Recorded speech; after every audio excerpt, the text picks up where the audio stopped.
You know the feeling, the blinding light, the surge of power that reshapes a familiar friend into something impossibly strong, something legendary. You've seen a Charizard wreathed in blue flame, a Lucario crackling with raw aura. This is Mega Evolution. It's the ultimate expression of the bond between a person and their Pokémon, a temporary miracle that can turn the tide of any battle. We celebrate it, we strive for it as the pinnacle of a trainer's journey. But what if I told you that the entire foundation of this incredible power, what if its true origin isn't a story of triumph and friendship, but a tragedy so profound it shattered a man's soul and scarred the world for 3,000 years? To find the truth, you have to look past the dazzling battles and the cheering crowds of the Kalos region. You have to look for a man who doesn't belong. A man who towers over everyone, his face a permanent mask of sorrow, his eyes holding a grief that time itself cannot erode. His name is AZ.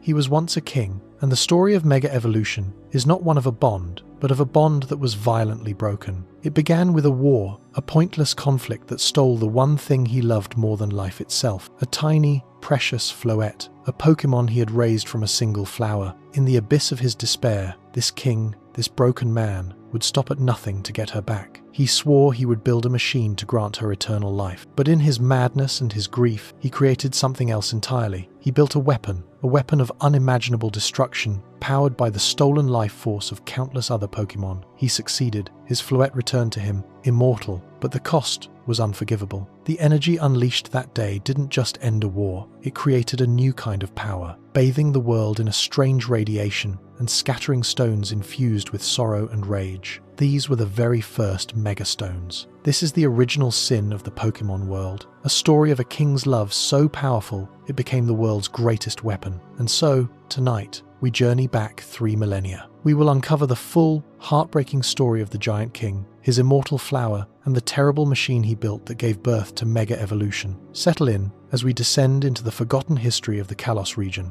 If you enjoy topics like this, I'd really appreciate a quick like or even a subscribe. It helps more than you know. I'm always curious where you all are listening from. So, drop a comment with your location and what time it is there. Love seeing our little global community connect through similar interests. Now, dim the lights and let's ease into tonight's journey together. Chapter 1. The King and His Flower. Before the world knew war, before darkness consumed the land, there existed a realm of breathtaking beauty. Imagine rolling hills painted with wildflowers, sparkling rivers teeming with life, and forests that whispered secrets to the wind. This was Kalos, a land of vibrant energy and boundless potential. And at the heart of this paradise stood a king, a benevolent giant named AZ. Not a king of conquest or tyranny, but one of gentle wisdom and profound connection to the natural world. He wasn't just a ruler, he was a guardian, a protector of the delicate balance that made Kalos so extraordinary. But what truly set AZ apart wasn't his size or his crown, it was the extraordinary bond he shared with a single, unique Pokémon. A Floette, unlike any other. This wasn't just a trainer-Pokémon relationship, it was something deeper, something almost mystical. Can you picture it? AZ, the towering king, walking hand in hand, or rather hand in petal, with his beloved Floette. She wasn't just a companion, she was his confidant, his muse, the embodiment of everything he cherished about Kalos. Her petals shimmered with an otherworldly light, a radiance that seemed to amplify the joy and beauty around them. Their days were filled with simple pleasures. Exploring hidden groves, tending to blossoming gardens, and sharing quiet moments of reflection under the warm Kalos sun. He'd tell her stories of the land, of its history, of his hopes for its future. She, in turn, would respond with gentle melodies, her floral aroma filling the air with a sense of peace and tranquility. What made their bond so special? It wasn't just affection, it was a shared understanding, a deep resonance of souls. They seemed to communicate without words, their hearts intertwined in a silent symphony of love and respect. This Floette was no ordinary Pokémon. She possessed a unique floral arrangement, a single bloom that never withered, a symbol of the eternal bond they shared. It was a testament to their unwavering devotion, a beacon of hope in a world teetering on the brink of darkness. Imagine the children of Kalos, their eyes wide with wonder, watching as AZ and Floette strolled through their villages. They saw not just a king and his Pokémon, but a symbol of harmony, a reminder that even the largest among us can find solace and strength in the smallest of creatures. The people of Kalos revered AZ, not out of fear, but out of genuine affection. He was a leader who listened, who cared, who understood their needs and aspirations. And Floette, with her gentle spirit and radiant presence, was the embodiment of his compassion. Their bond wasn't just a personal connection, it was a reflection of the values that defined Kalos. A land where nature and humanity coexisted in perfect harmony, where kindness and empathy reigned supreme. But even in this idyllic paradise, a storm was brewing. A darkness was gathering on the horizon, threatening to shatter the peace and tranquility that AZ and Floette held so dear. The seeds of conflict were sown, whispers of discontent grew into shouts of defiance, and the drums of war began to beat. The world outside Kalos was changing, and the ripples of its unrest were about to crash upon their peaceful shores. What you're about to hear is the story of how that peace was broken, how a king's love was tested beyond measure, and how the bond between a man and his Pokémon would ultimately shape the destiny of an entire region. But for now, let's hold on to this image of serenity. AZ, the gentle giant, and his radiant Floette walking together in a land bathed in sunlight. A picture of perfect happiness, a memory that will soon be shattered by the harsh realities of war. Because the idyllic days of Kalos were numbered. The storm was coming, and with it, a darkness that would forever change the course of history. The peace was fragile, a delicate flower about to be trampled under the boots of war. And AZ, the benevolent king, was about to face a challenge that would test the very limits of his love and his resolve. The coming conflict wouldn't be a simple clash of armies, it would be a battle for the soul of Kalos, a struggle between light and darkness, hope and despair. And at the heart of it all would be AZ and his Floette, their bond a beacon of hope in a world consumed by chaos. But could their love withstand the horrors of war? Could their light pierce the darkness that was about to engulf them? The answer, as you'll soon discover, is both heartbreaking and awe-inspiring. It's a story of sacrifice, of loss, and of the enduring power of love in the face of unimaginable adversity. But before we delve into the darkness, let's cherish this moment of peace.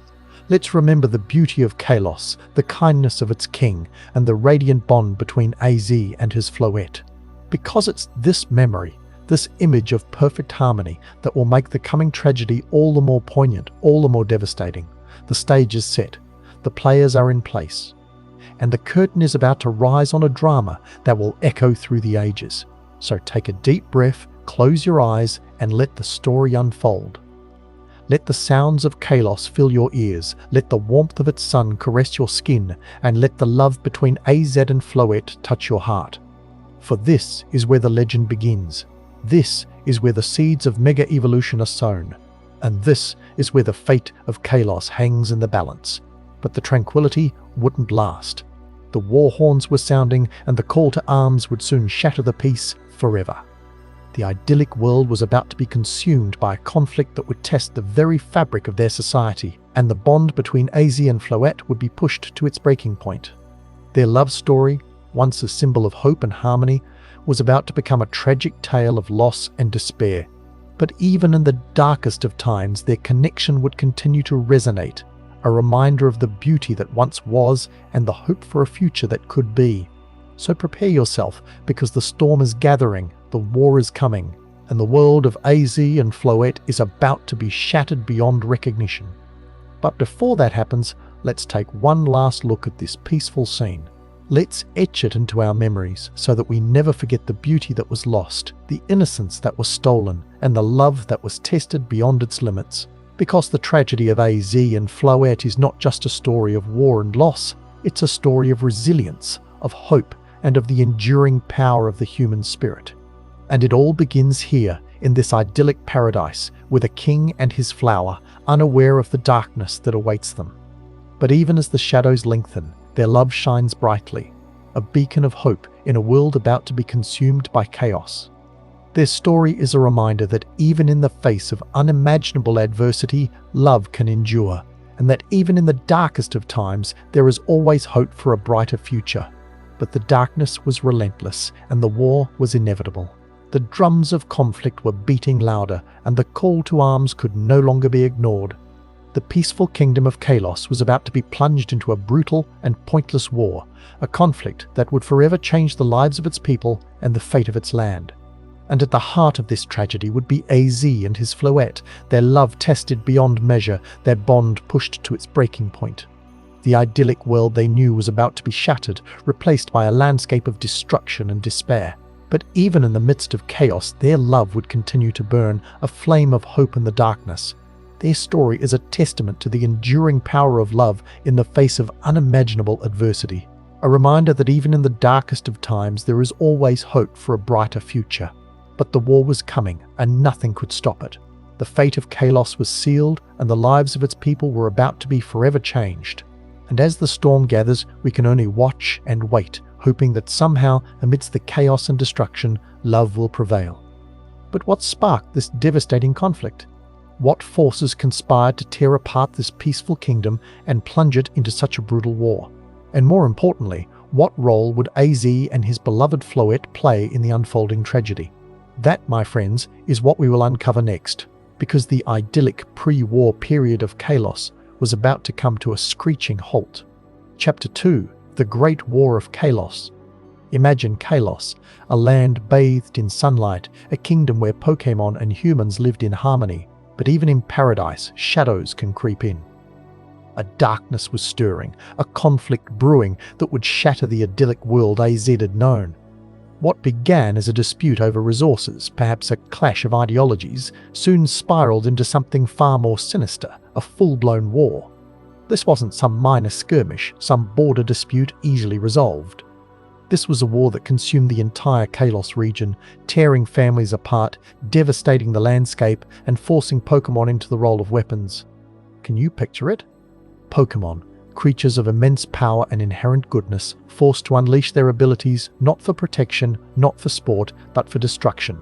The war was brutal, relentless, and seemingly pointless. Both sides, locked in a bitter struggle, lost sight of what they were fighting for, if they ever knew to begin with. The land became scarred, the skies darkened with smoke, and the air filled with the cries of Pokémon in pain.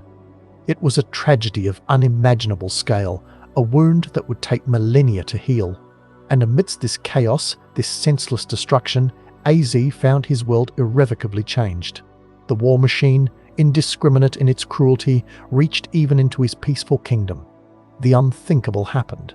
His beloved Floette, the unique flower Pokémon who had been his constant companion, his dearest friend, was conscripted.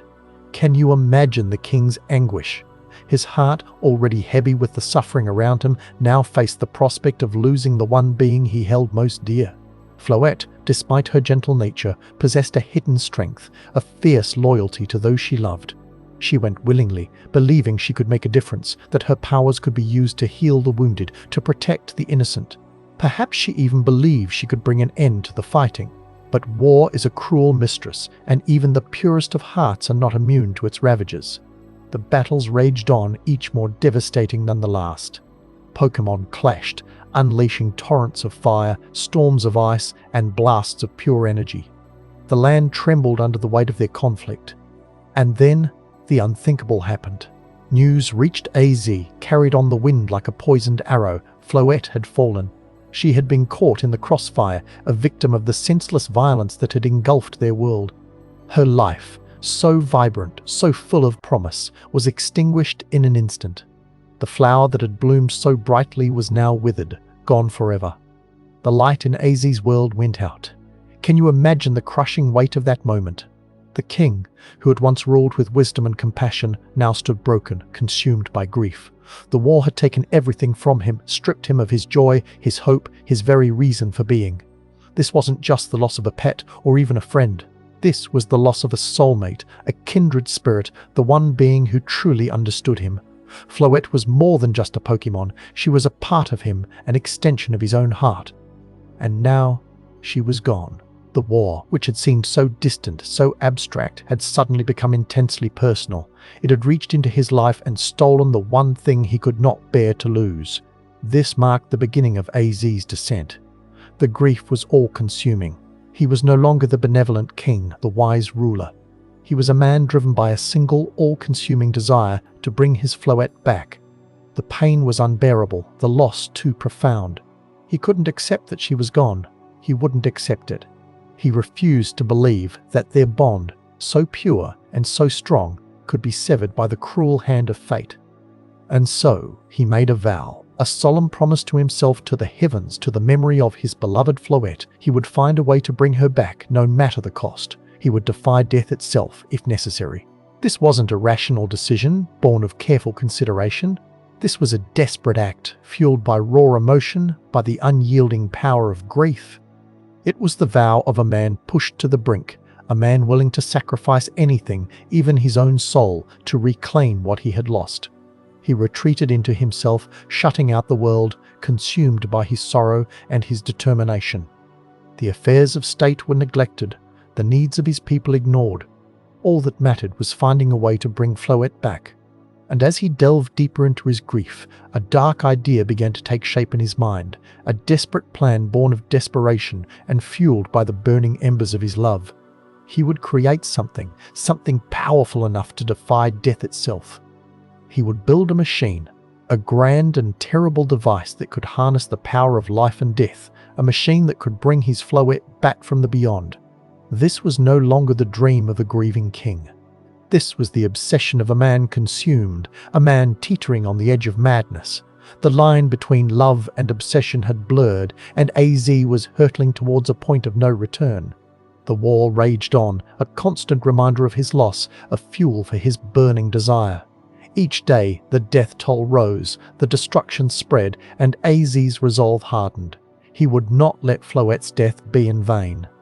He would bring her back, and he would make sure that no one else ever suffered the same pain he had endured. But how could he achieve such a feat? How could he defy the natural order and bring back someone from the dead? The answer, he believed, lay in harnessing the very forces that had taken her away, the power of life itself. He began to study ancient texts, poring over forgotten lore, searching for any clue, any hint that could lead him to his goal. He consulted with scholars, alchemists, and even those who dabbled in the forbidden arts. He sought knowledge wherever he could find it, driven by a single, unwavering purpose. And slowly, painstakingly, a plan began to emerge. A plan that was both brilliant and terrifying, a plan that would change the world forever. He would build a machine, a device of unimaginable power that could harness the life force of Pokémon and use it to restore Floette to life. It was a radical idea, a dangerous idea, but AZ was beyond reason. He was willing to do anything, to sacrifice anything, to achieve his goal. The construction began in secret, hidden away from the prying eyes of the world. AZ poured all his resources, all his energy, all his remaining hope into this one endeavor. He assembled a team of skilled engineers, scientists, and craftsmen, all sworn to secrecy. They worked tirelessly, day and night, driven by the king's unwavering will and fueled by the promise of a miracle. The machine grew larger, more complex, more terrifying with each passing day. It was a marvel of engineering, a testament to human ingenuity. But it was also something far more sinister. It was a weapon, a tool of distraction disguised as a means of resurrection. And as the machine neared completion, AZ's obsession grew stronger, his grip on reality weakened. He was no longer the king, the leader, the friend. He was simply a man consumed by grief, a man willing to sacrifice anything for the chance to see his Floette again. The war continued to rage, oblivious to the dark forces that were gathering in the shadows. The people of Kalos suffered, unaware that their king, the man who was supposed to protect them, was now their greatest threat. He was so close to achieving his goal. He could almost feel Floette's presence, hear her voice, see her smile. He wouldn't let anything stand in his way. He wouldn't let anyone stop him. The machine was ready. The time had come. AZ prepared to unleash its power, to defy death itself, and bring his beloved Floette back from the grave. But what he didn't realize was that his actions would have far-reaching consequences, consequences that would scar the world forever. What you're about to discover is not just about a king's love or a machine's power. It's about the birth of something extraordinary, something you've likely encountered in your own adventures, mega evolution. But the origin of this incredible power is far darker, far more tragic than you could ever imagine. Next, we delve into the heart of AZ's creation and reveal the horrifying truth behind the ultimate weapon. Chapter 3: A Madman's Vow. The weight of Floette's absence was unbearable. It was a silence that screamed, a void that threatened to swallow him whole. The once vibrant halls of his palace became echoing tombs, each footstep a reminder of the joy that had vanished. He wandered aimlessly, his giant frame now a symbol not of power but of profound loss. Sleep offered no solace, only relentless replays of her final moments, imagined and reimagined in agonizing detail. Each sunrise brought not hope, but a renewed wave of despair, a stark reminder that she would not be there to greet it with him.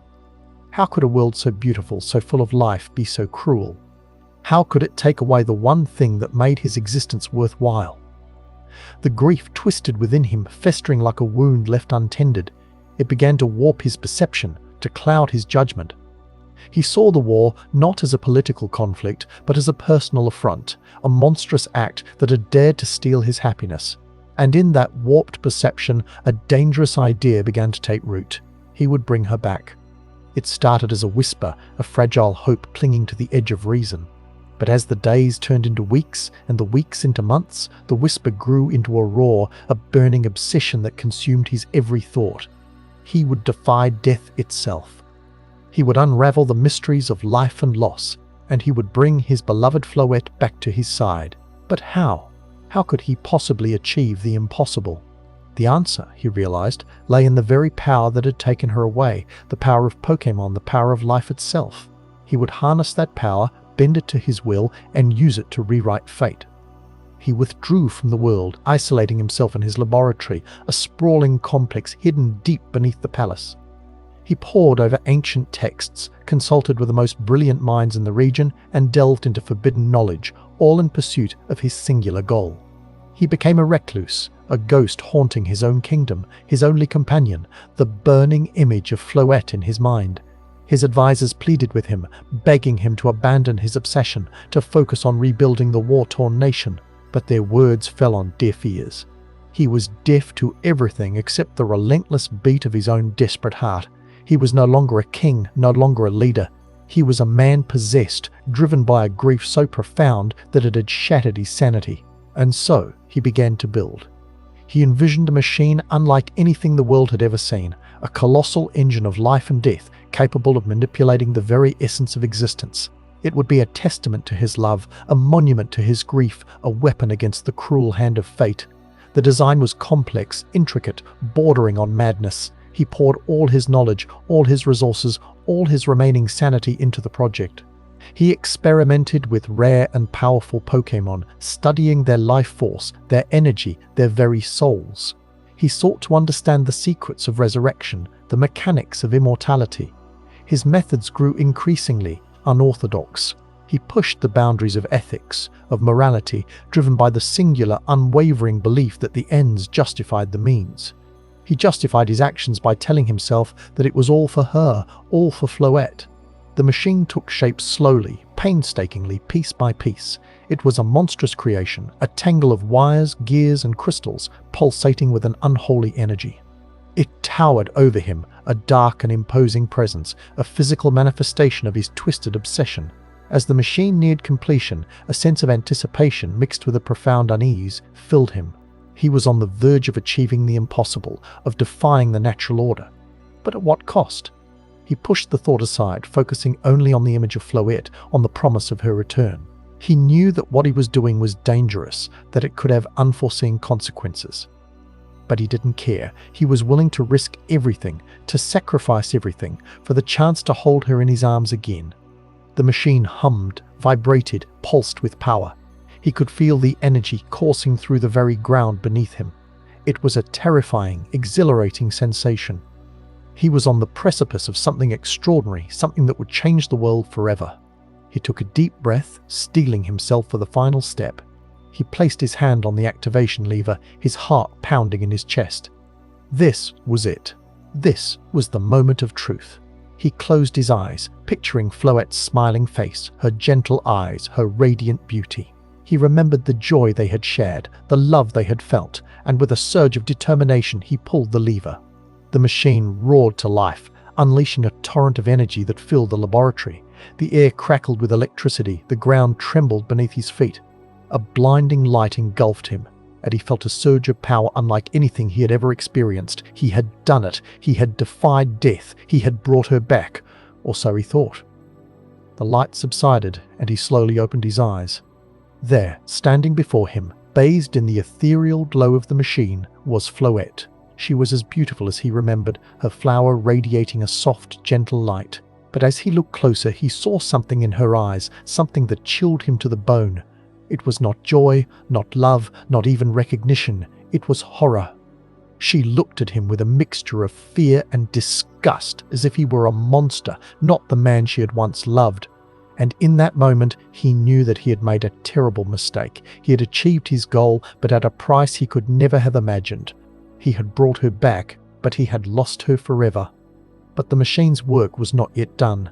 As Floette stood there horrified, the machine began to hum again, building to a crescendo. A second surge of power, far greater than the first, coursed through its circuits. This was not part of the plan. This was not meant to happen. He tried to shut it down, to stop the machine before it was too late. But it was no use. He was powerless against its immense energy. He could only watch in horror as it unleashed its full potential, its true purpose, upon the world. The machine fired again, sending a wave of unimaginable power across the Kalos region. It was a blast of pure destruction, designed to obliterate everything in its path. It was meant to end the war, to bring peace to the land, but it would do so at the cost of everything. The war, indeed, would end, but so too would countless lives, countless dreams, countless futures. The land would be scarred, the world would be changed forever. And he, AZ, the grieving king, the mad scientist, would be responsible for it all. He had sought to defy death, to rewrite fate. And in doing so, he had unleashed a force of destruction that would haunt him for eternity. Floette's rejection was a crushing blow, but the true horror was only beginning to dawn. The weapon he built, the machine of resurrection, had a secondary purpose, a hidden function that he had never fully understood. And now, as the world trembled beneath his feet, he was about to discover its true, terrifying potential. The blast that ripped across Kalos would not only end a war, but it would leave an indelible mark on the land, a scar that would shape its very destiny. But this discovery was only the beginning, because next we uncover the terrifying truth behind the origin of Mega Evolution. Chapter 4: The Ultimate Weapon. The king, once a symbol of hope and prosperity, now existed solely to fulfill his vow. Resources, both material and living, were diverted from the war effort. They were channeled instead into a singular, horrifying project. A project that would come to be known as the Ultimate Weapon. But what does it even mean to build such a thing? How do you construct a device capable of defying death itself? The answer, as you might suspect, is far from simple. It's a dark and twisted path paved with desperation and fueled by an unyielding, all-consuming grief. First, you need power. Immense power. More power than any single Pokémon could ever hope to possess. More power than any natural phenomenon could generate. You need a source of energy so potent, so raw, that it could rip the very fabric of life and death. And where does one find such power? AZ, in his madness, found it in the most tragic of places, the life force of other Pokémon.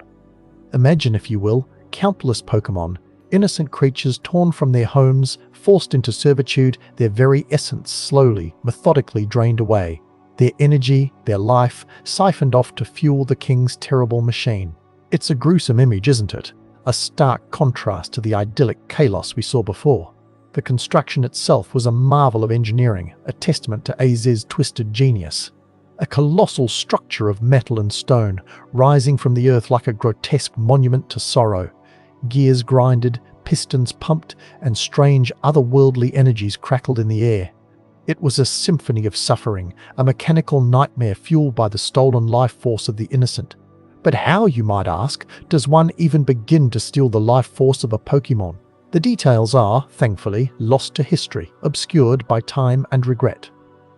But we can imagine cruel devices, intricate mechanisms designed to slowly extract the very essence of a Pokémon's being. Think of it as a kind of forced evolution in reverse, tearing away at the threads of life until only a husk remains. The process was agonizing, both for the Pokémon involved and, perhaps, for AZ himself. Was there a flicker of remorse in his heart as he oversaw the construction? Did he ever pause, even for a moment, to consider the enormity of his actions? We can only speculate. But the truth is, his grief had consumed him so completely that he was blind to the suffering he inflicted. He had become a monster, driven by a singular, unwavering purpose. And the war raged on, oblivious to the horrors being perpetrated in the shadows. The people of Kalos continued to fight, to suffer, to die, unaware that their king was building a weapon that would change their world forever. Finally, after years of relentless work, the machine was complete. It stood as a dark testament to AZ's grief, a towering symbol of his twisted love. A monument to the lengths one man would go to in order to defy death itself. The moment of activation arrived. The air crackled with anticipation. The stolen life force of countless Pokémon pulsed through the machine's veins, ready to be unleashed. AZ stood before his creation, his face etched with a mixture of hope and dread. He had come this far. There was no turning back now. With a trembling hand, he activated the machine. A blinding flash of light erupted from the core of the weapon, bathing the Kalos region in an eerie, otherworldly glow. The ground trembled, the sky roared, and for a moment everything was still, silent, waiting. Then it happened. From the heart of the machine, a single beam of pure energy shot forth, piercing the heavens. It was a beam of life, of resurrection, of impossible hope. It sought out its target, a single lifeless Floette lying cold and still on a distant battlefield. The beam struck. And in that instant, the Floette was reborn. Life flooded back into its tiny body, its eyes fluttered open. It rose from the ashes, bathed in the light of the machine that had brought it back. AZ had done it. He had defied death itself. He had resurrected his beloved Floette. But the machine's purpose was not yet fulfilled. There was a secondary function, a dark and terrible purpose hidden beneath the veneer of resurrection. A purpose born of AZ's rage, his bitterness, his utter despair. The machine pulsed again, gathering its stolen energy for a second, even more devastating blast. This time, the target was not a single, lifeless Pokémon. This time, the target was the war itself. Another beam of energy, even more powerful than the first, shot forth from the machine.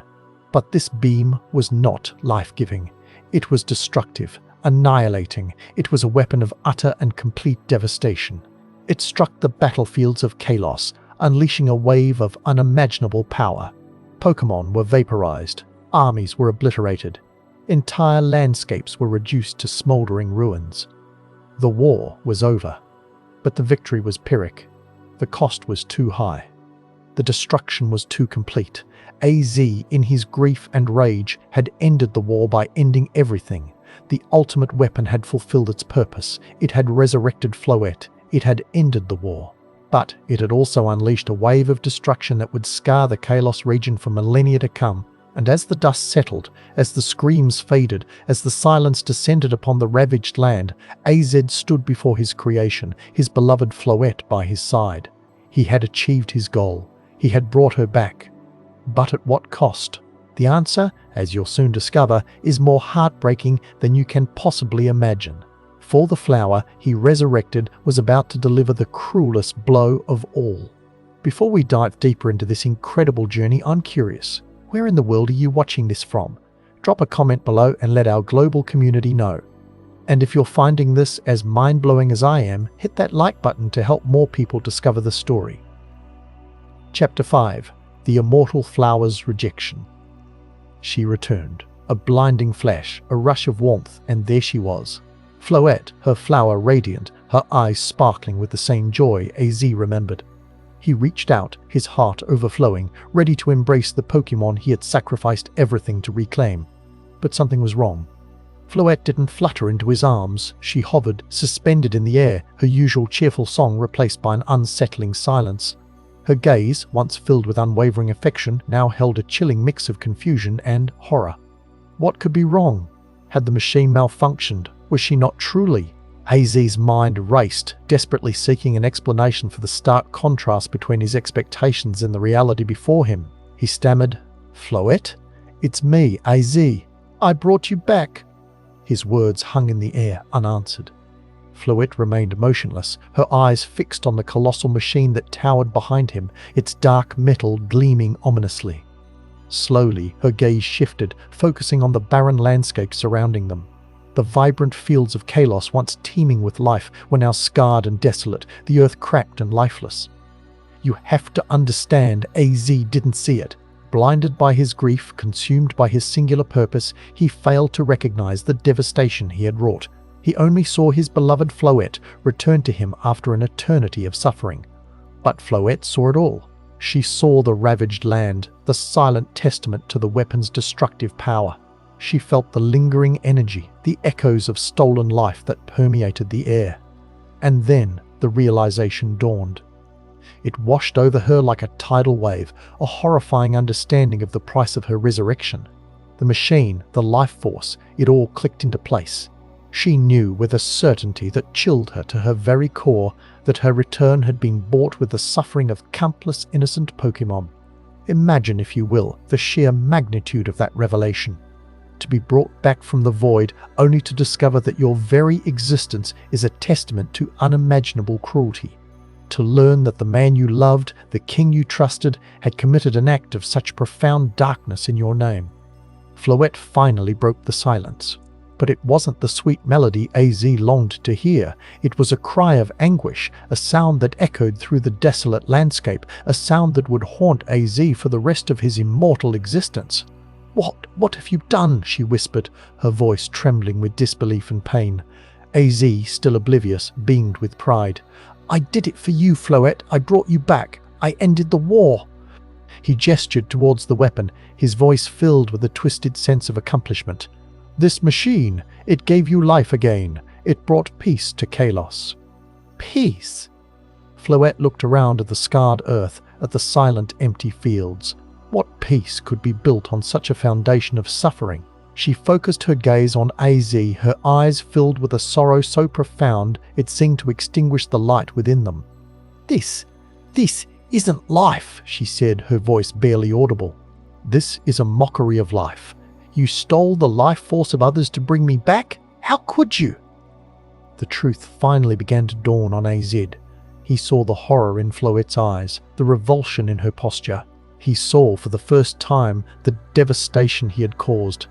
But even then, a part of him refused to accept it. He had done it for her, out of love. Surely she could understand that. "But Floette," he pleaded, "I did it all for you. I couldn't bear to lose you again. I just wanted you back."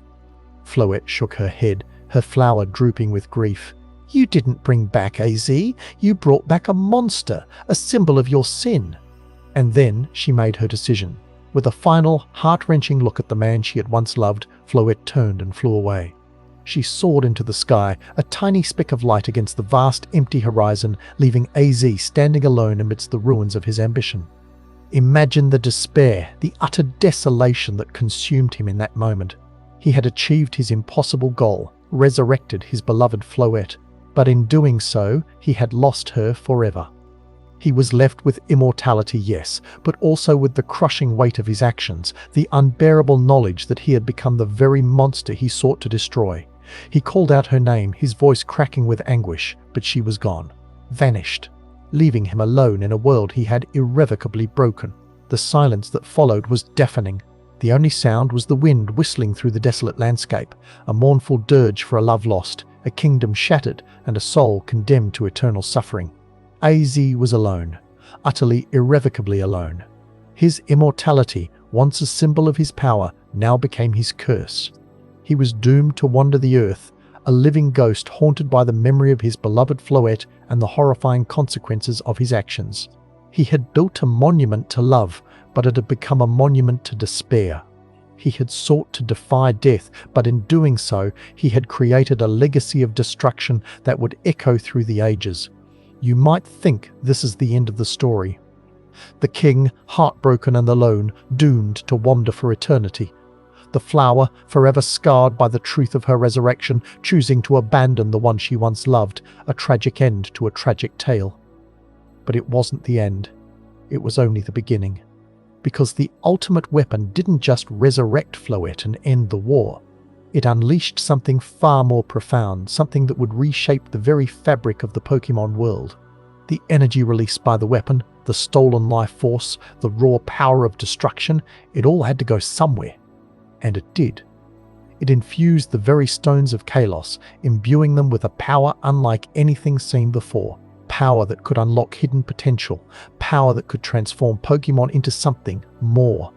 But this power came at a price born of suffering, a price fueled by rage. A price that would forever be linked to the tragedy of AZ and his ultimate weapon. Because the devastating fallout from the ultimate weapon's blast didn't just scar the land. It created something entirely new, something powerful, something mega.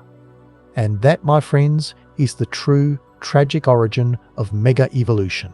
But this discovery was only the beginning, because next we uncover the devastating consequences of this unleashed power and the scar it left on the world, giving birth to the very first Megastones and Keystones. Prepare yourself to delve into the true, tragic origin of Mega Evolution, a byproduct of immense suffering and rage. Chapter 6, The Scar on the World. The war was over. Kalos was silent. A silence bought with a scream that echoed across the land, a scream of pure, unadulterated energy. But what happens when a scream that powerful fades? What remains in its wake? The immediate aftermath was devastation. Cities lay in ruin, forests were charred, and the very earth seemed to weep. But something else lingered, something unseen, unheard, yet undeniably. It was a residue of the ultimate weapon's power, a ghostly echo of the life force it had stolen and then unleashed. Imagine, if you will, the landscape after a lightning strike. The air crackles, the ozone stings your nostrils, and the ground itself feels different. Now, amplify that feeling, that sense of altered reality 1,000-fold. That was Kalos after AZ fired his weapon. The energy didn't simply vanish. It permeated everything, sinking into the soil, clinging to the rocks, and infusing the very air itself. And it began to mutate. Think of radiation. Invisible, insidious, yet capable of altering the very building blocks of life. The ultimate weapon's energy was similar, but with a crucial difference. It wasn't just destructive, it was transformative. It sought to reshape, to redefine, too. But how could this raw, chaotic energy be harnessed? How could it be focused, controlled, and used for anything other than destruction? The answer, as you might suspect, lies in the stones. Across the Kalos region, certain rocks, already imbued with unique geological properties, began to resonate with the weapon's energy. They became conduits, focusing the raw power into crystallized forms. These were the first megastones. But a megastone alone is useless. It's like a key without a lock, a seed without soil. It needs a catalyst, a trigger, something to unlock its latent potential. And that catalyst came in the form of another stone, smaller, more personal, and far more rare, the keystone. You see, the keystone is not just a rock. It's a conduit of the human spirit, a physical manifestation of the bond between trainer and Pokémon. It's a testament to trust, loyalty, and unwavering affection. When a trainer possessing a keystone shares an unbreakable connection with a Pokémon holding a megastone, something extraordinary happens. The energy unleashed by the ultimate weapon, dormant within the megastone, is awakened. It surges through the Pokémon, rewriting its very genetic code, pushing it beyond the boundaries of its normal evolution. The Pokémon transforms, becoming a Mega Evolution, a being of immense power, a testament to the strength of the bond that binds trainer and Pokémon together. But there's a dark irony at play here, isn't there? The power of Mega Evolution, this incredible display of partnership and strength, is born from a source of unimaginable suffering. It's a twisted legacy of AZ's grief, a constant reminder of the destruction he wrought. Imagine holding a megastone in your hand, feel its weight, its strange energy thrumming against your palm. Now imagine the countless Pokémon whose life force was stolen to create that power. Can you feel their pain, their fear, their desperate longing for life? Mega Evolution, in its purest form, is a celebration of connection. But its roots are steeped in tragedy. It's a beautiful flower blooming from a poisoned soil. It's a testament to the resilience of life, but also a stark reminder of the destructive potential of unchecked grief and ambition. The Kalos region never truly recovered. The land bore the scars of war, the people carried the weight of loss, and the very air seemed to hum with the echoes of the ultimate weapon. But from that devastation, something new emerged, something powerful, something mega. Think about the implications. Every time a mega evolution occurs, a tiny fragment of AZ's sin is relived. The energy of the ultimate weapon is reawakened, its echoes reverberating through the bond between trainer and Pokémon. It's a subtle reminder that even the most beautiful things can have dark origins. And what of the Pokémon themselves? What do they feel during mega evolution? Is it purely a surge of power, a rush of adrenaline? Or is there something more, a connection to the past, a fleeting glimpse of the suffering that birthed this incredible transformation? Perhaps it's a bit of both. Perhaps the Pokémon, in their boundless empathy, sense the pain that lies beneath the surface of their newfound power. Perhaps they use that power to heal, to protect, to ensure that such suffering never happens again. The truth is, we may never fully understand the complexities of mega evolution. It's a phenomenon shrouded in mystery, a paradox of power and pain. But one thing is certain, it's a constant reminder of the choices we make and the consequences they carry. The legacy of AZ's weapon didn't just reshape the land, it reshaped the very definition of Pokémon battles. It added a new layer of strategy, a new level of power, and a new dimension of risk. Trainers now had to consider not only their Pokémon's type and abilities, but also its potential for mega evolution. Battles became faster, more intense, and more unpredictable. The stakes were higher than ever before, and with each mega evolution, the echoes of the past grew louder, a constant reminder of the price of power. But the story doesn't end there. The energy released by the ultimate weapon didn't just create megastones, it also had a profound impact on the environment. It altered the very fabric of reality, creating pockets of warped space and time, areas where the laws of nature seemed to bend and break. These areas became known as distortion worlds, places where the veil between dimensions was thin and where strange and powerful Pokémon could be found. They were dangerous, unpredictable, and utterly fascinating. And they were a direct result of AZ's actions. His weapon had not only scarred the land, but had also opened doorways to other realities, unleashing forces that could threaten the very stability of the world. You see, the consequences of AZ's actions were far-reaching and long-lasting. They extended beyond the immediate devastation of the war, beyond the creation of mega evolution, and into the very fabric of reality itself. He had unleashed a force that he could no longer control, a force that continued to shape the world of Pokémon in ways that no one could have predicted. And the echoes of that force continue to resonate to this day. Think about the ripple effect. One act of desperation, one moment of unchecked grief, can have consequences that last for millennia. AZ's story is a cautionary tale, a reminder that even the most well-intentioned actions can have devastating results. And yet, there is also a glimmer of hope. From the ashes of destruction, something new and powerful emerged. The bond between trainer and Pokémon was strengthened, new strategies were developed, and the world of Pokémon battles was forever changed.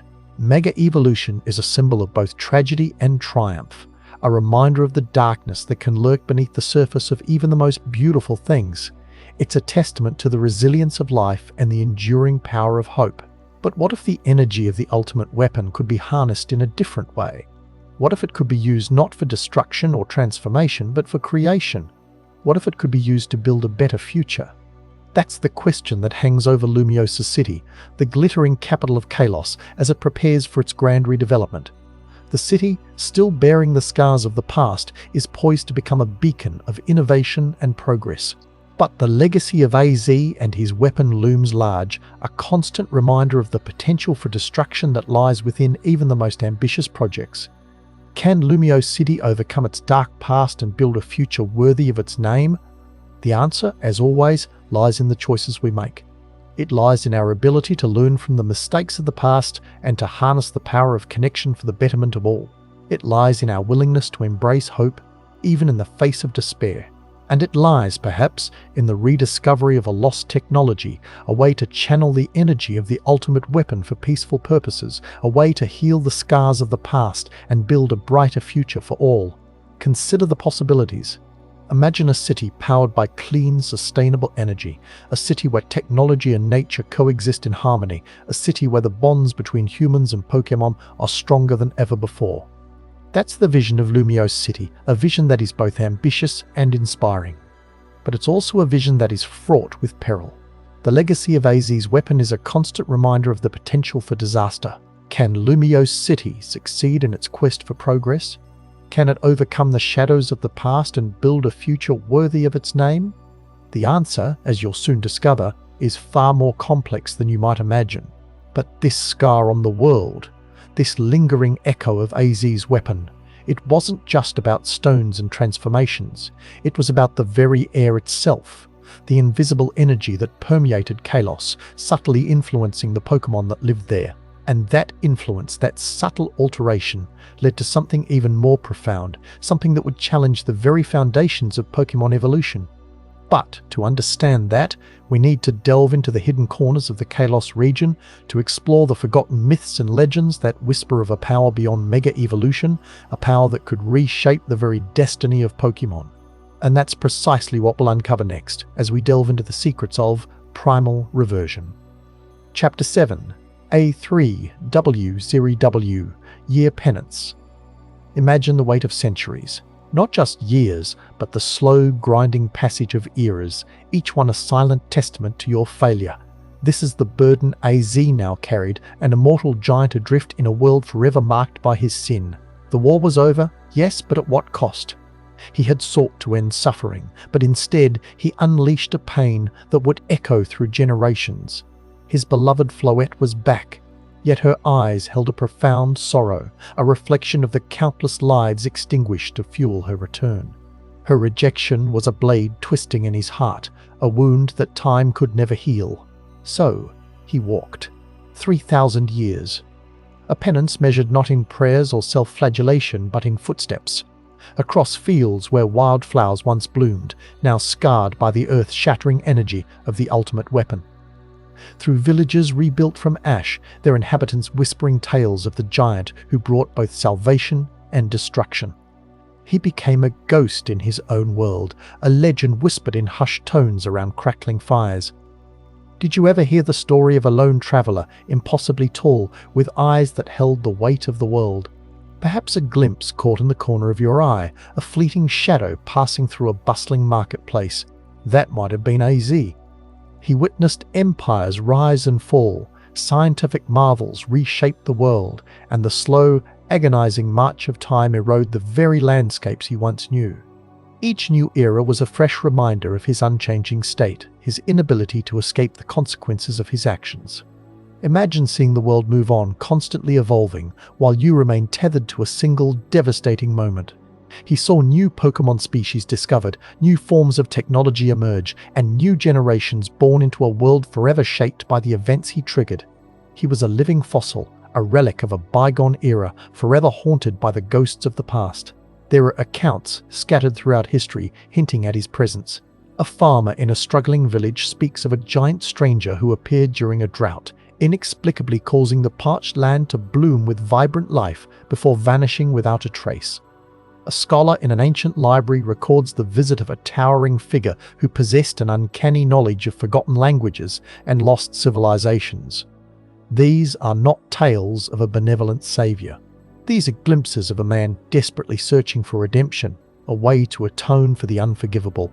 He tried to use his unique perspective, his vast knowledge accumulated over millennia, to guide humanity towards a better future. But the shadow of the ultimate weapon always loomed large, casting doubt on his motives and reminding him of the immense power he once wielded. He saw the rise of Pokémon battling as a sport, a way for humans and Pokémon to connect and grow together. He saw the creation of the Pokémon League, a celebration of strength, skill, and the unbreakable bonds between trainers and their partners. He watched from a distance as the world embraced the very creatures he had exploited to fuel his terrible weapon. Did he feel a flicker of hope? Perhaps. But it was always overshadowed by the crushing weight of his guilt. How could he celebrate the beauty of Pokémon battling when he knew the dark secret behind its evolution, the tragic origin of Mega Evolution itself? He observed the development of Pokéballs, devices designed to capture and contain Pokémon. Did he see them as tools of oppression, a continuation of his own past mistakes? Or did he recognize their potential for good, a way to protect Pokémon from harm and foster deeper connections with humans? We can only speculate on his thoughts, his feelings, his motivations. He left no written record, no grand pronouncements, only fleeting appearances and whispered rumors. He was a riddle wrapped in an enigma, a giant shrouded in sorrow. He witnessed the rediscovery of fossils, the resurrection of ancient Pokémon through scientific advancements. Did he see a parallel to his own actions, a dangerous temptation to tamper with the natural order? Or did he find solace in the idea that life, even after being extinguished, could find a way to return? You see, his penance was not simply about enduring the passage of time. It was about bearing witness to the consequences of his actions, the ripple effects that spread across generations. It was about confronting the darkness within himself and searching for a glimmer of hope in a world he had irrevocably scarred. He saw the creation of new technologies powered by Pokémon, harnessing their unique abilities for the benefit of humanity. He saw the development of healing techniques that could mend even the most grievous wounds. He saw the potential for a future where humans and Pokémon could coexist in harmony, a future free from the horrors of war and destruction. But the past always haunted him, a constant reminder of the immense power he once wielded and the devastating consequences of its misuse. He was a prisoner of his own creation, forever bound to the legacy of the ultimate weapon. He wandered through bustling cities and desolate landscapes, through lush forests and barren deserts. He saw the beauty of the world, the resilience of life, and the unwavering spirit of humanity. But he could never truly escape the darkness that clung to him, the weight of his immortal existence. Imagine the loneliness, the isolation, the crushing burden of knowing that you are fundamentally different from everyone around you. He could never truly connect with others, never share his true identity, never escape the judgment of his own conscience. He became a silent observer, a watchful guardian, a living testament to the enduring power of grief and the long, arduous path to redemption. His journey was a timeless penance, a perpetual cycle of sorrow and reflection. But amidst the darkness, there were moments of light, fleeting glimpses of hope. He saw acts of kindness, displays of courage, and the unwavering bonds between humans and Pokémon. He saw the potential for a better future, a future where the lessons of the past were not forgotten. And then whispers began to surface, rumors of a man with a familiar vision, a man who saw the world's imperfections and sought to cleanse it with a terrible power. A man named Lysandra. This echo of the past, this chilling reflection of his own desperate actions, would finally force AZ out of the shadows, compelling him to confront his legacy and face the consequences of his sins. But what was it about Lysandra's vision that resonated so deeply with AZ's past, and how would this confrontation finally break the cycle of his 300-year penance? That question hangs heavy in the air, because next we must examine the events of Pokémon X and Y, where AZ's dark history threatens to repeat itself. I hope you're as amazed by this as I am. If you want to stay updated on more content like this, make sure to subscribe and join our community of curious minds. Trust me, what's coming next will challenge everything you thought you knew. Chapter 8, An Echo in the Present. The world keeps turning, doesn't it? Even after a tragedy that reshapes the very land, life finds a way. 3,000 years pass, and the Kalos region, once scarred by unimaginable destruction, blossoms anew. New cities rise, old wounds begin to heal, and the tale of the giant king fades into legend, a half-remembered myth whispered in hushed tones. But legends, as you know, often hold a grain of truth. And the echoes of AZ's actions, the residual energy of the ultimate weapon, continue to resonate in ways no one could have predicted. Think about the world of Pokémon for a moment. Think about the incredible diversity, the bonds we forge with these amazing creatures. Now, think about pushing those bonds to their absolute limit. Think about drawing forth power that was previously unimaginable. This is the world into which we are stepping. The Kalos region in the present day is a place of beauty, innovation, and a deep connection to its history. Lumiosa's city, a sprawling metropolis, stands as a testament to human ingenuity, its prism tower reaching towards the sky, a beacon of hope and progress. But beneath the surface, a darkness stirs. A darkness rooted in the past, a darkness that threatens to consume the present. You see, the story of AZ didn't simply vanish with time. It lingered, like a shadow clinging to the edges of reality. The energy unleashed by the ultimate weapon didn't just disappear. It permeated the very earth, infusing certain stones with incredible power. Stones that would later be known as megastones. And with the megastones came the keystones, resonating with the heart of a trainer who has a strong bond with their Pokémon. It is a phenomenon that allows Pokémon to transcend their normal limits, to achieve a temporary but extraordinary transformation, mega evolution. A power born from unimaginable grief and destruction, now harnessed as the ultimate expression of partnership. But what if that power fell into the wrong hands? What if someone saw the potential of the ultimate weapon not as a cautionary tale, but as a solution?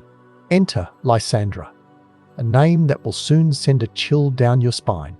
Lysandra, the charismatic and enigmatic head of Lysandra Labs, a corporation dedicated to advancing beauty and creating a better world. He is a brilliant scientist, an inventor, a philanthropist. He is also a man consumed by a radical vision, a vision that threatens to plunge the Kalos region, and perhaps the entire world, into chaos. From the outside, Lysandra seems like the epitome of success. His company produces groundbreaking technology, his charitable foundations support countless individuals, and his pronouncements on beauty and progress resonate with the masses. He is a visionary, a leader, a man who appears to have it all. But beneath the polished surface lies a deep-seated cynicism, a profound disillusionment with the state of the world. Lysandra sees the world as inherently flawed, riddled with ugliness, conflict, and suffering. He believes that humanity is on a path to self-destruction, consumed by greed and selfishness. And he believes he has the solution. You see, Lysandra, in his relentless pursuit of beauty, stumbled upon the truth about AZ and the ultimate weapon. He learned of the war, the destruction, and the immense power that was unleashed. But instead of recoiling in horror, he saw an opportunity. He saw the ultimate weapon as a tool, a means to an end. A way to cleanse the world of its imperfections and create a new, beautiful future. But how could such a brilliant mind twist this tragedy into something so evil? Lysandra's interpretation of history is warped. He believes that AZ, despite his methods, had the right idea, that the world needed to be purged of its flaws, even if it meant sacrificing a portion of the population. Lysandra believes that only a select few are worthy of inheriting the future, those who possess the intelligence, the beauty, and the vision to create a truly perfect world. The rest, he believes, are simply holding humanity back, and he intends to use the ultimate weapon to eliminate them.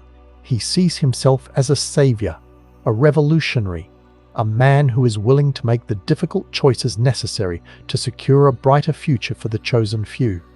He is convinced that his vision is the only way to save humanity from itself. But to achieve his goals, Lysandra needs power. The power to reactivate the ultimate weapon, the power to reshape the world in his image. And he believes that the key to unlocking that power lies in mega evolution. He understands that mega evolution is a direct result of the ultimate weapon's energy. He believes that by harnessing the power of mega evolution, he can tap into the residual energy of the weapon and use it to fuel his plans. He begins to experiment, to research, to push the boundaries of what is possible. He seeks to understand the mechanics of mega evolution, to control it, to amplify it. He believes that by mastering mega evolution, he can unlock the ultimate weapon's full potential. And as he delves deeper into his research, he begins to attract the attention of those who would stand against him. You might be wondering, where is AZ in all of this? Does he sense the echoes of his past? Does he feel the shadow of his creation looming over the present? The answer, as you might suspect, is yes. For centuries, AZ has wandered the world, a silent observer, a living testament to the consequences of his actions. He has witnessed the rise and fall of civilizations, the ebb and flow of history. He has seen the best and worst of humanity, and he has carried the weight of his guilt, the burden of his immortality. He has tried to fade into the background to avoid drawing attention to himself. He has sought solace in anonymity, hoping to escape the memories that haunt him. But he cannot escape his past. It is etched into his very being, a constant reminder of the destruction he unleashed. And when Lysandra begins to stir, when the echoes of the ultimate weapon begin to reverberate through the Kalos region, AZ feels it. He senses the darkness rising, the threat looming. He knows that his past is about to catch up with him. He emerges from the shadows, drawn back to the land he once ravaged. He seeks to understand the nature of the threat, to assess the danger. He observes Lysandra's actions, his research, his growing influence, and he realizes that the world is once again on the brink of destruction. He knows that he cannot stand idly by. He cannot allow history to repeat itself. He must confront his past, face his demons, and do everything in his power to prevent Lysandra from unleashing the ultimate weapon once again. But how can one immortal giant stand against a powerful corporation, a charismatic leader, and a radical ideology that has taken root in the hearts of many? How can AZ atone for his sins when the consequences of his actions continue to plague the world? The stage is set for a final confrontation, a battle between past and present, between hope and despair, between the desire for destruction and the yearning for redemption. You see, Lysandra's ambition and AZ's past are on a collision course, and the fate of the Kalos region, and perhaps the world, hangs in the balance. The comfortable peace of Kalos is about to be shattered. The legacy of AZ is about to be tested. And you, as the player, are about to be thrust into the center of it all. But before we delve into the final battle, before we witness the clash between Lysandra and AZ, we need to understand the true cost of the ultimate weapon. We need to examine the scars it left on the land, the lasting impact it had on the world. We need to explore the tragic origin of Mega Evolution, the power that both threatens and sustains the Kalos region. Because only then can you truly understand the stakes, the magnitude of the conflict that is about to unfold. Chapter 9, The Final Battle and a King's Catharsis. You stand in Lumio's city, the City of Light, a testament to Kalosian beauty and innovation. But today, the light feels different, heavier, tinged with the weight of history.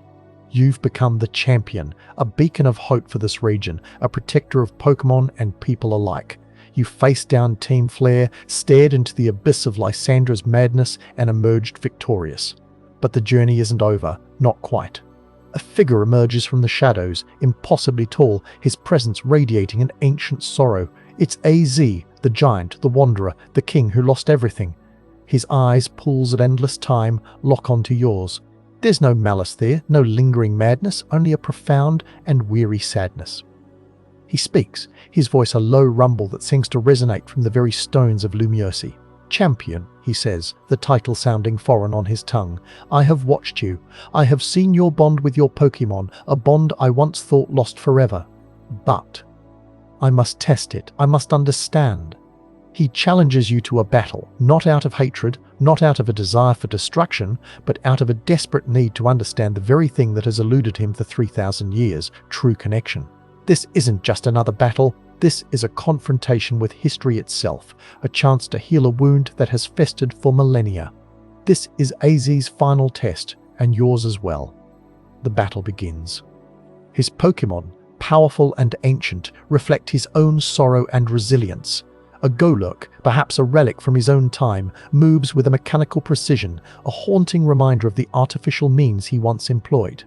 A Sigilyph, its cryptic patterns swirling, seems to echo the mysteries of the past.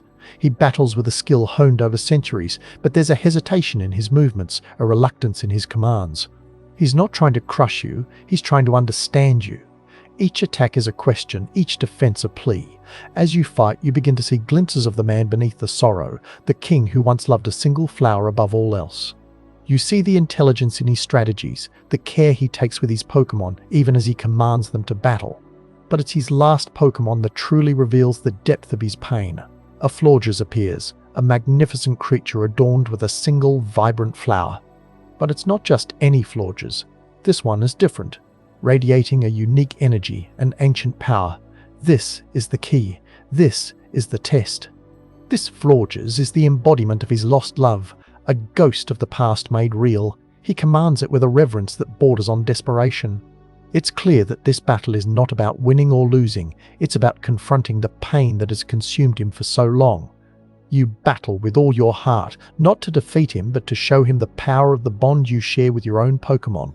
You unleash the full force of your team, their attacks resonating with the strength of your connection. And as the battle reaches its climax, as his Floette falters, something shifts in AZ. The sorrow in his eyes begins to break, replaced by a flicker of something else, something akin to hope. You win. Not a victory of conquest, but a victory of understanding. AZ stands defeated, not broken, but lighter. He looks at you, at your Pokémon, and a slow smile spreads across his face, the first genuine smile anyone has seen in 3,000 years. "I see," he says, his voice barely a whisper. "I finally understand." It wasn't the machine, it wasn't the power. It was the connection, the love. He realizes that true life, true connection cannot be forced, cannot be manufactured. It can only be nurtured, grown, shared. He sees the bond you have with your Pokémon, a bond built on trust, respect, and mutual affection, a bond that transcends time and tragedy. His shoulders slump, not with defeat, but with release. The weight of millennia begins to lift from him. He has finally learned the lesson he needed to learn, the lesson that had been denied to him by his own actions. He no longer seeks to control life, to force it into his own image. He understands that true life is about connection, about sharing, about letting go. And then something miraculous happens. From the sky, a single immortal flower descends, a Floette, radiating the same unique energy as the Floette he battled with.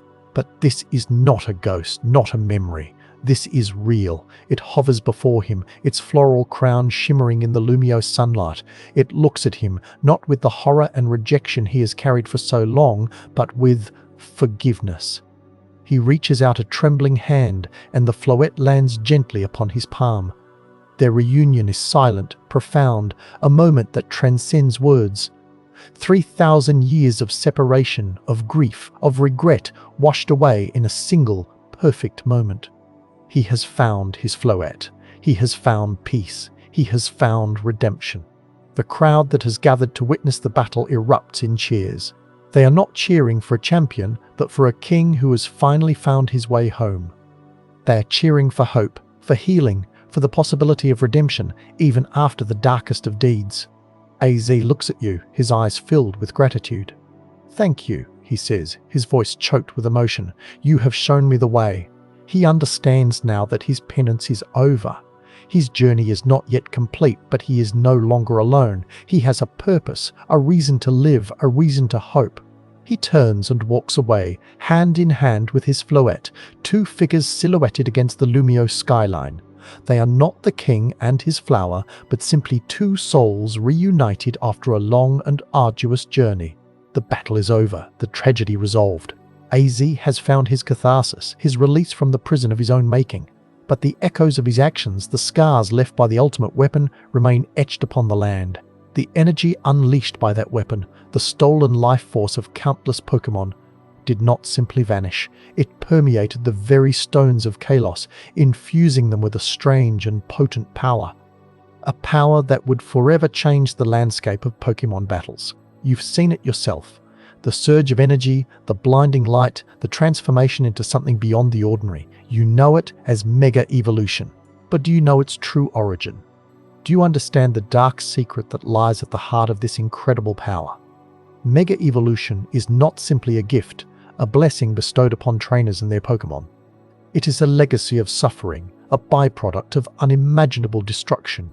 It is a reminder of the price of power, the consequences of unchecked ambition. And as you stand in the aftermath of AZ's final battle, as you contemplate the reunion of a king and his flower, you can't help but wonder what this means for the future. What role will AZ play in the rebuilding of Lumiose City? How will his past influence the city's future? Will the lessons he has learned be enough to prevent history from repeating itself? These are the questions that linger in the air, the questions that will shape the future of Kalos. But this discovery was only the beginning, because next we uncover the true, tragic origin of Mega Evolution itself, a power born not of hope, but of despair. A power that continues to shape the world of Pokémon to this day. Chapter 10. A Bond Reborn, a Future Unwritten. After 3 millennia of wandering, of seeing empires rise and fall, of witnessing the slow, relentless march of time, something shifted within AZ. The anger, once a burning inferno, had finally cooled to embers. The grief, a constant companion, began to feel less like a crushing weight and more like a familiar shadow. He had begun, almost imperceptibly, to heal. And then it happened. The air crackled with an energy he hadn't felt since the day the ultimate weapon fired. A familiar warmth, not of destruction, but of pure, unadulterated life. He looked up, his ancient eyes widening in disbelief. Descending from the sky, bathed in ethereal light, was Floette. Not the ghostly image he had carried in his heart for centuries, but radiant, vibrant, and impossibly real. For a moment, time stood still. The bustling city around him faded into a blur. The only reality was the flower Pokémon gracefully floating towards him, her delicate petals shimmering in the sunlight. Could it be? After all this time, after all the pain, was she truly back? The answer came in the gentle, familiar chime of her cry, a sound that echoed through the deepest chambers of his heart. It was her. It was truly her. AZ reached out a trembling hand, his immense frame suddenly feeling fragile and small. Floette settled gently onto his palm, her vibrant colors a stark contrast to the weathered skin of his ancient hand. No words were spoken, none were needed. In that moment, a bond that had been severed by war and death was miraculously, inexplicably restored. 3,000 years of grief, of loneliness, of regret melted away in the warmth of her presence. But how? How could this be possible? After the weapon? After her departure? After the very nature of their existence had been so irrevocably altered? The answer, perhaps, lay in the very nature of the bond they shared. A bond so powerful, so pure, that it transcended even the limitations of life and death. A bond that resonated with the very life force of the planet, the same force that had birthed mega-evolution itself. Floette's return wasn't simply a resurrection, it was a reconciliation, a rebalancing of the scales, a testament to the enduring power of love and forgiveness. But the story doesn't end there. This reunion, as miraculous as it is, marks not an ending, but a beginning. A new chapter in the long and complex history of Kalos, and a tantalizing glimpse into the future. Because Lumiose City is about to undergo a dramatic transformation. A grand redevelopment project, a chance to rebuild and reimagine the city for a new era. And the legacy of AZ, the ultimate weapon, and the very birth of Mega Evolution will play a pivotal role in shaping that future. Consider the implications. The city, built on the foundations of a war-torn past, now has a chance to embrace a future forged in hope and reconciliation. AZ, once a symbol of destruction and despair, now stands as a testament to the power of redemption. But how will the city grapple with its dark history? How will it reconcile the promise of progress with the memory of immense suffering? And how will the power of mega evolution born from such tragedy be used to build a better tomorrow?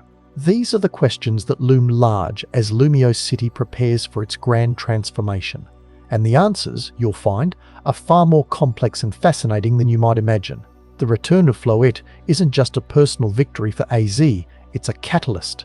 It's the spark that ignites a new era of hope, a future where the scars of the past can be healed and where the power of Pokémon can be harnessed for the good of all. But this newfound hope is not without its challenges. The knowledge of the ultimate weapon, the memory of the war, and the lingering effects of the stolen life force still cast a long shadow over Kalos. How will the people of Lumiose City learn to live with this legacy? How will they ensure that such devastation never happens again? And how will they use the power of Mega Evolution responsibly, knowing its tragic origins? These are not easy questions, and the answers will require courage, wisdom, and a deep understanding of the past. But with AZ and Floette reunited, and with a renewed sense of hope in the air, anything is possible. The future of Lumiose City is unwritten. It is a blank canvas waiting to be filled with the dreams and aspirations of its people. And the story of AZ and Floette will serve as a constant reminder of the power of love, forgiveness, and the enduring strength of the human spirit. But what exactly does this redevelopment entail? What new technologies and innovations will shape the city of tomorrow? And what role will Pokémon play in this grand transformation? Imagine a city where Pokémon and humans live in perfect harmony, where the power of mega evolution is used to create sustainable energy, to heal the environment, and to build a brighter future for all. This is the vision that drives the redevelopment of Lumiose City, a vision of a city that is not only beautiful and modern, but also environmentally conscious and deeply connected to the natural world. And at the heart of this vision lies the legacy of AZ. His story serves as a cautionary tale, a reminder of the dangers of unchecked ambition and the importance of empathy and compassion. But it also serves as an inspiration, a testament to the power of redemption and the possibility of finding hope even in the darkest of times. The people of Lumiose City are determined to learn from the mistakes of the past and to build a future where such tragedies are never repeated. They are committed to using the power of mega evolution responsibly and to harnessing the unique abilities of Pokémon to create a better world for all. But the road ahead is not without its obstacles. There are those who still harbour resentment and distrust, those who fear the power of mega evolution, and those who cling to the old ways of thinking. Overcoming these challenges will require strong leadership, open communication, and a willingness to embrace change. But with AZ and Floette as symbols of hope and reconciliation, the people of Lumiose City are ready to face whatever the future may hold. The redevelopment of Lumiose City is not just a construction project. It is a social and cultural transformation. It is a chance to build a more just, equitable, and sustainable society. And at the heart of this transformation lies the power of Pokémon. Their unique abilities, their unwavering loyalty, and their deep connection to the natural world make them invaluable partners in this grand endeavour. Imagine a city where Pokémon are used to clean the air, to purify the water, and to generate clean energy. Imagine a city where Pokémon and humans work together to create a more beautiful, healthy, and vibrant environment. This is the vision that inspires the people of Lumiose City. A vision of a city where Pokémon are not just pets or companions, but active participants in the building of a better future. But realizing this vision will require a new way of thinking about the relationship between humans and Pokémon. It will require a shift from exploitation and domination to partnership and respect. The people of Lumiose City are committed to fostering this new relationship. They are creating educational programs to teach children about the importance of Pokémon conservation. They are developing new technologies that allow humans and Pokémon to communicate and collaborate more effectively, and they are promoting policies that protect the rights and welfare of Pokémon. The redevelopment of Lumiose City is a testament to the power of human ingenuity and the enduring bond between humans and Pokémon. It is a story of hope, resilience, and the unwavering pursuit of a better future.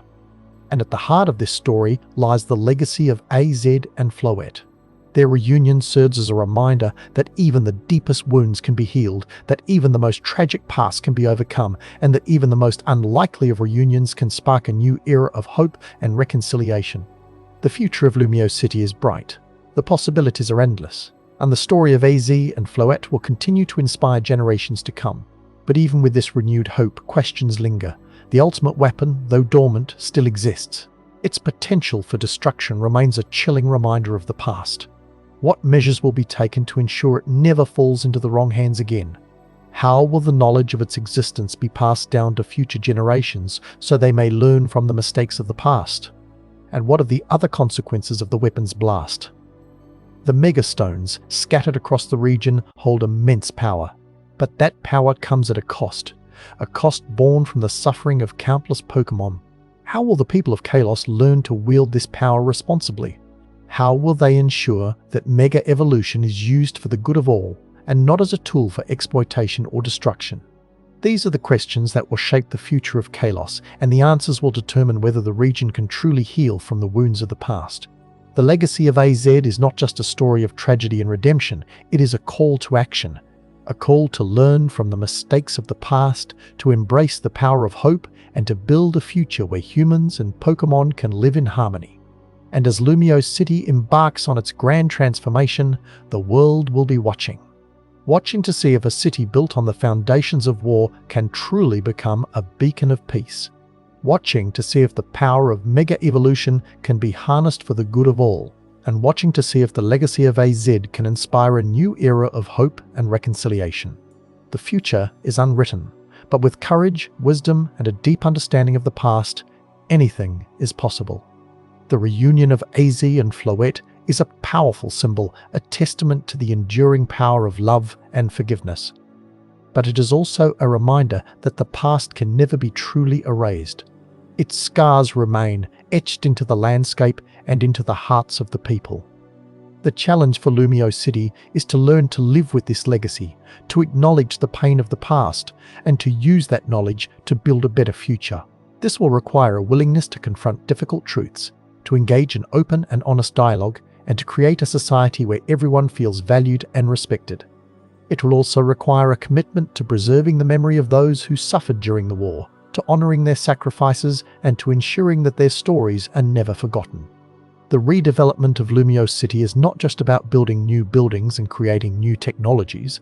It is about building a new society, a society that is based on the principles of justice, equality, and compassion. And at the heart of this society lies the bond between humans and Pokémon, a bond that is stronger than any weapon, more powerful than any tragedy, and more enduring than time itself. The future of Lumio City is in the hands of its people, and with AZ and Floette as their guides, they are ready to face whatever challenges may come their way. The city's transformation promises advancements in technology, sustainability, and urban planning, but there's something else, something deeper at play, a shift in the very soul of Lumio City. The war left a psychic residue, a lingering echo of pain and loss. Can the city truly thrive if it doesn't address this underlying wound? The answer, you might suspect, lies in the Pokémon themselves. Their innate ability to sense emotions, to heal injuries, and to connect with the natural world could be the key to unlocking the city's full potential. Imagine specialized Pokémon centers, not just for healing physical ailments, but for addressing emotional trauma as well. Picture Gardevoir and Galard using their psychic abilities to soothe troubled minds, or Alolan Raichu harnessing their electrical energy to revitalize stagnant spaces. But even with the best intentions, challenges remain. Some fear the power of Pokémon, clinging to outdated prejudices and suspicions. Overcoming this resistance will require education, empathy, and a willingness to embrace the unknown.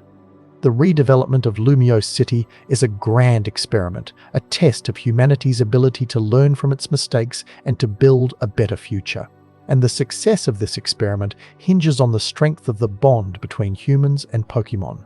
As AZ and Floette look out over the city, they see not just buildings and streets, but a tapestry of hopes, dreams, and possibilities. They see a future where the scars of the past are transformed into symbols of resilience, and where the power of love can conquer even the darkest of tragedies.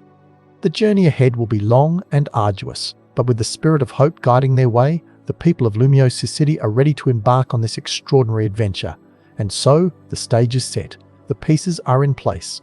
The future of Lumio City hangs in the balance. But what about the rest of Kalos? The scars of the ultimate weapon's blast run deep, affecting not just the land but the Pokémon that inhabit it. Are there other regions similarly affected by such events in the Pokémon world? Are there other legendary figures burdened by similar tragedies? And what can we learn from their stories? That's where our journey takes us next. Because beyond the walls of Lumio City, beyond the borders of Kalos, lies a vast and unexplored world, filled with untold stories of courage, resilience, and the enduring power of the Pokémon bond. If this story resonated with you, there's plenty more. Click the video on screen to keep the journey going, or dive into the full Pokémon playlist for more stories, memories, and deep dives. Whichever path you choose, I'll see you there, trainer.